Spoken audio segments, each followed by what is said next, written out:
the community to continue to have their voices be heard. CBS 12's Treasure Coast reporter Erin McPherson spoke with that woman today on the unique way she's getting her message off the ground. Erin?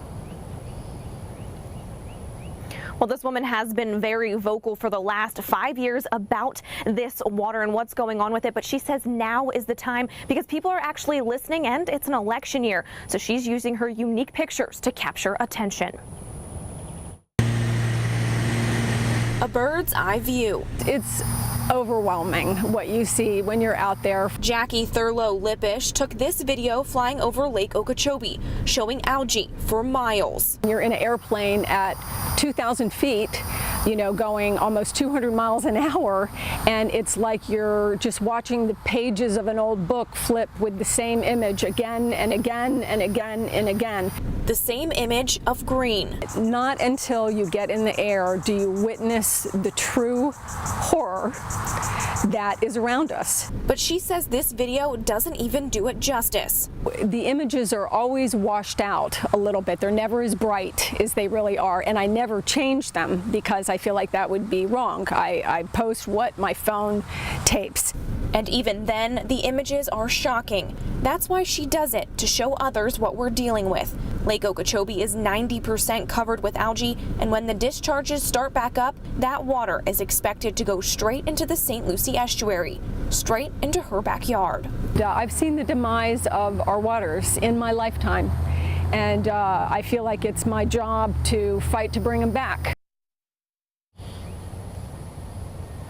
Jackie and many others are concerned about the health risks. Now, coming up on CBS 12 News at 6, hear what the local health department and local hospitals are doing to help combat this problem and prepare. Live in Stewart, Erin McPherson, CBS 12 News. Experts who say new test results are not to be taken lightly. Erin? Not taken lightly at all. Now, because of those new results taken from a sample right here at the St. Lucie Lock and Dam, the health department and local hospitals are taking action. To the untrained eye, this is just scientific gibberish, but what this information means is alarming. This is the key, this number right here, 154. That's the level of toxins in a sample of algae recently taken from the St. Lucie Lock and Dam. And according to WHO, the World Health Organization, that number is 15 times higher than what's considered hazardous. We're concerned that it's more toxic than we expected. Dr. Michael Romano says Martin Health Systems is prepared for whatever comes their way, but he doesn't like dealing with the unknown. I would like to be able to refer to the medical literature and say, well, if it's this toxic, then this is what we can expect. But those studies haven't been done.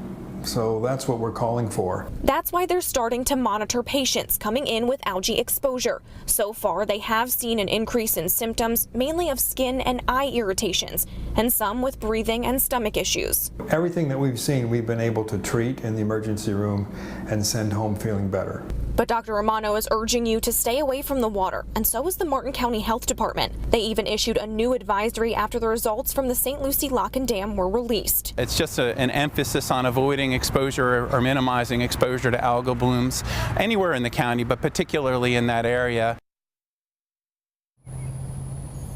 Now, even though the discharges from Lake Okeechobee are put on hold right now, there is still water from this canal here going through the St. Lucie Lock and Dam, and there is algae in this water. That's where those test results were taken from. Reporting live in Stewart, Erin McPherson, CBS 12 News.